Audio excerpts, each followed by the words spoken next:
मुक़द्दस John Baptist लीला साल की मौसर और हमागीर शख्सियत के बारे में कुछ कहना गोया सूरज को चिराग दिखाने के मुतरादिफ है। फिर भी हमने कोशिश की है कि लासाल स्कूलों के अजीम बानी मुक़द्दस जॉन बैप्टिस्ट लीला साल की जिंदगी के काबिल तकलीफ, ईमान परवर और लाजवाल पहलुओं को ड्रामाई अंदाज में पेश कर सकें। हम अपनी इस कावश में कहां तक कामयाब रहते हैं ये तो आप ही बता सकेंगे। तो आइए आपको उस दौर में लिए चलते हैं जो मराआत का दौर था। उस दौर में तबकाती इख्तिलाफात और शदीद मुआशरती तकसीम ने हुकूमत और कलीसिया पर अपना तसल्लुत जमा रखा था। उसी दौर में हमारे अजीम लीडर जलवा अफरोज हुए और नौजवानों और गरीबों की मोहब्बत की खातिर अपनी सारी ममिलकत, विरासत और शानदार कैरियर को खैरबाद कहकर गरीबों की खातिर गरीब बन गए। तो पेशी खिदमत है उसातिज़ा के मुरब्बी और गरीबों के मसीहा मुक़द्दस जॉन बैप्टिस्ट लीला साल की लाजवाल दास्तान हयात।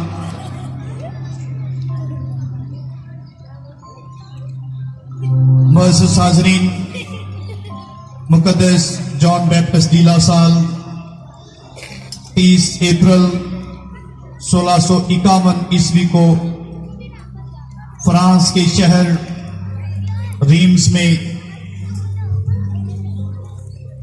एक अमीर घराने में पैदा हुए।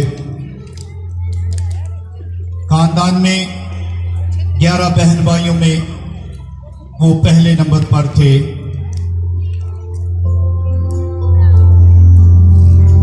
जिनमें से 4 बचपन ही में वफात पा गए। बाकी 7 में से 5 लड़के और 2 लड़कियां थी। ननियाल भी इसी घर में रहते थे। जो बच्चों खास तौर पर जॉन में गहरी दिलचस्पी लेते थे।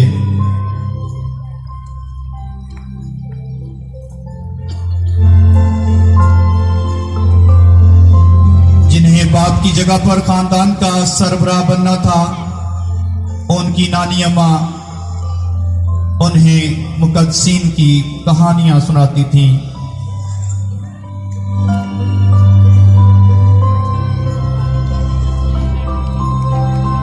जबकि नाना जान जो रोजाना बाइबल मुक़द्दस की तिलावत करते थे,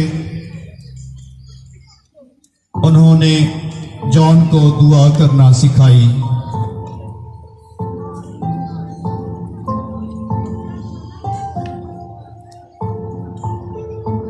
बचपन ही में जॉन ने काहिन बनने का इरादा जाहिर किया।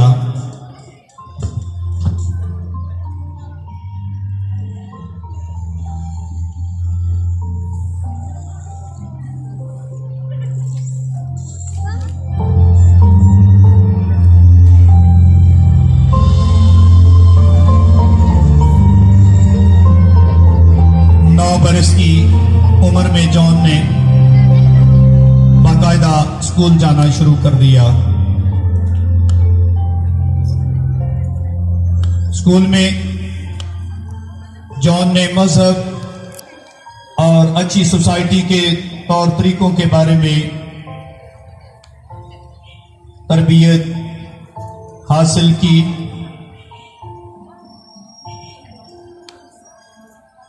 कलीसिया ने उनकी तर्ज जिंदगी का एक कदम और आगे बढ़ा।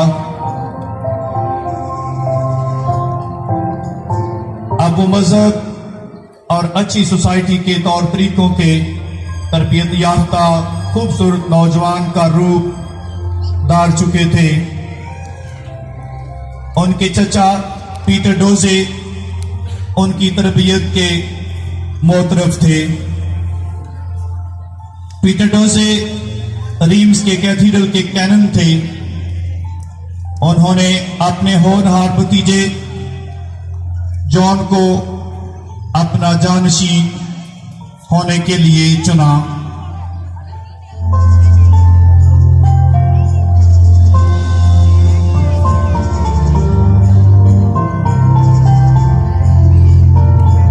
और खुद अपने ओहदे से दस्तबरदार हो गए।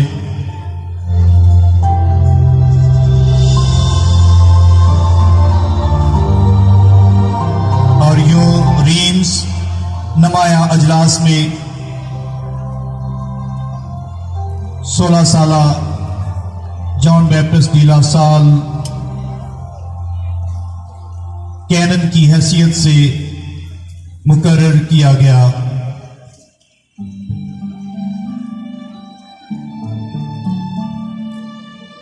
कैनन का ओहदा संभालने के साथ ही जॉन को अब कहानत की तैयारी के लिए पेरिस की एक मशहूर सेमिनरी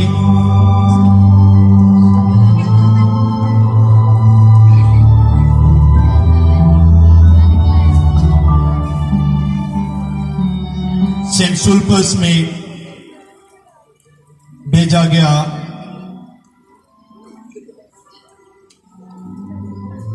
सोरबॉन यूनिवर्सिटी में वो लेक्चर्स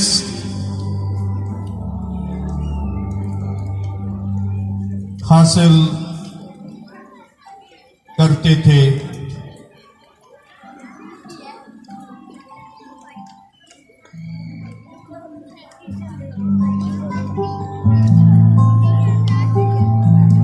सेमरी बिल्कुल मतलबी नविशट की तरह थी।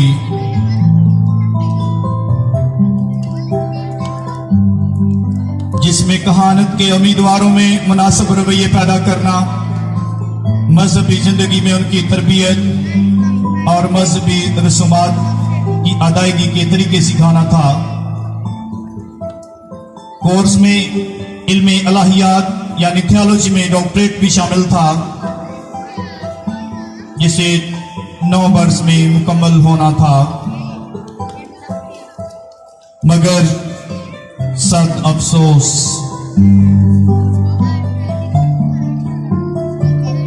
जॉन को पढ़ाई करते 1.5 वर्ष का अरसा ही गुजरा था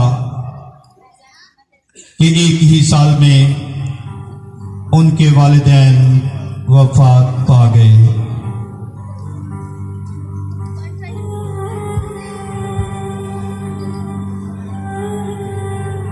और कुर्बो जवार से दोस्त, अहबाब,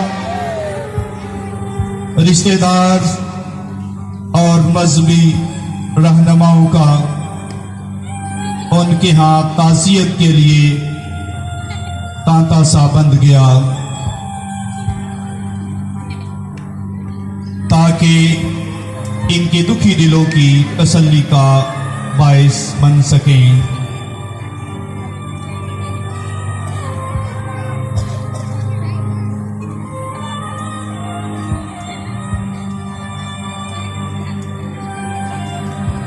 वालिदैन की वफात के बाद अब जॉन ही घर के सरबराह थे। अब 6 बहन भाइयों की जिम्मेदारी इन पर आन पड़ी थी। इसने हालात का डटकर मुकाबला किया। जब हालात मामूल पर आ गए तो जॉन को अपने बारे में फैसला करना था कि वो आया कि काहिन बनने का इरादा तर्क करे या अपने बाप के नक्शे कदम पर चले। इसी कश्मकश में जॉन ने एक साथी कैनन निकोलस रूलैंड से सलाह ली, जिसने जॉन को काहिन बनने का मशवरा दिया। जॉन अब 6 वर्ष के अरसे में काहिन बनने के काबिल हो जाते हैं। यूं मिलाकर 1678 ईस्वी में जॉन बैप्टिस्ट डी ला साल 27 साल के थे। उनकी काहिनाना मखसूसियत पाक हफ्ते के दिन अंजाम पाई और यूं जॉन को मखसूस किया गया।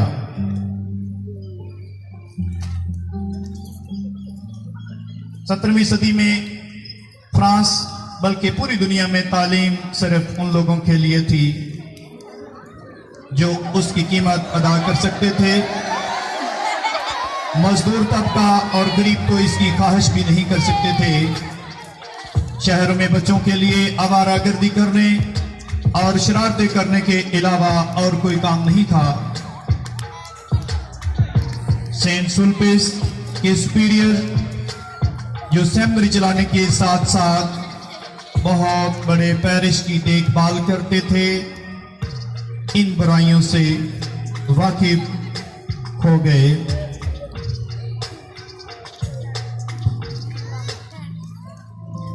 जॉन बैप्टिस्ट डी ला साल की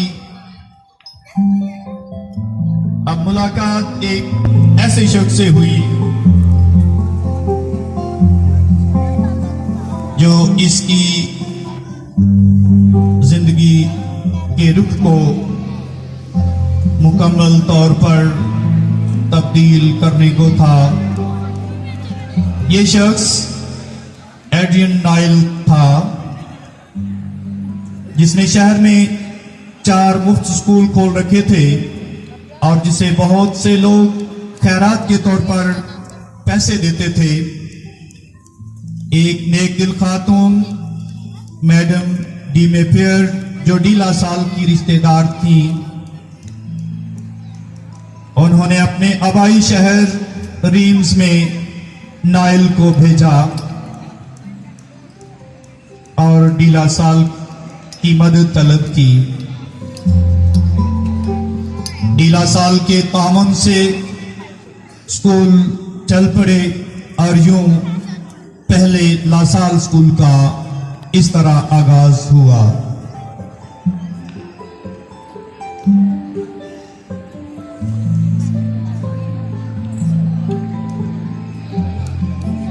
ना तजर्बाकार उस्ताद जिन्हें नाइल ने रखा था वो पढ़ाने का तजर्बा नहीं रखते थे। उन्हें तरबियत की जरूरत थी।